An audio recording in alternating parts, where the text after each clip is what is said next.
راستے سے گزرتے ہوئے ایک بوڑھے آدمی کی ایک نوجوان سے تطکار ہو گئی۔ تھوڑی دیر مباحثہ کے بعد نوجوان وہاں سے چلا گیا۔ بوڑھے آدمی کا غصہ اب بھی اپنی جگہ قائم تھا۔ وہ کسی طرح اس سے اس لڑائی کا بدلہ لینا چاہتا تھا۔ جسمانی طور پر کمزور ہونے کی وجہ سے وہ نوجوان سے مار پیٹ تو نہیں کر سکتا تھا، لیکن اس کا ایک اور حل نکالا۔ بوڑھے نے نوجوان کے بارے میں افواہ پھیلانا شروع کر دی کہ وہ چور ہے۔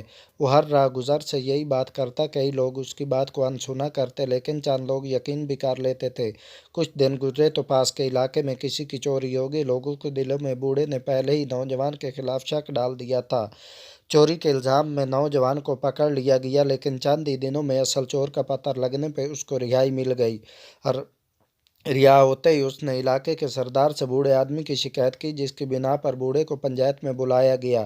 بوڑھے نے اپنے آپ کو بچانے کے لیے صفائی پیش کی۔ سردار نے بوڑھے کو حکم دیا کہ اس نے جو افواہ نوجوان کے بارے میں پھیلائی ہے وہ سب ایک کاغذ پہ لکھے اور پھر اس کاغذ کے چھوٹے چھوٹے ٹکڑے کر کے چوراہے میں جا کر ہوا میں اڑا دے۔ اگلے دن بوڑھے کی قسمت کا فیصلہ ہونے تھا۔ بوڑھا سردار کا حکم بجا لایا، کاغذ پہ سب کچھ لکھا اور اس کے ٹکڑے ہوا میں اڑا دیے۔ اگلے دن جب پنچایت لگی، سبھی لوگ جمع ہوئے۔ بوڑھے نے رحم کی استدعا کی۔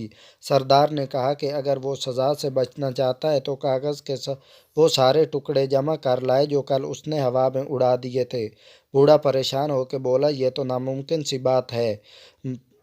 سردار نے جواب دیا کہ تم نے نوجوان کے بارے میں اس طرح ہوا میں افواہ پھیلائی ہے، تمہیں خود بھی اندازہ نہیں کہ تمہاری یہ افواہ کہاں کہاں تک پہنچی ہوگی۔ اگر تم کاغذ کے ٹکڑے واپس نہیں لا سکتے تو وہ افواہ کیسے واپس لاؤ گے جس کی وجہ سے نوجوان بدنام ہوا ہے؟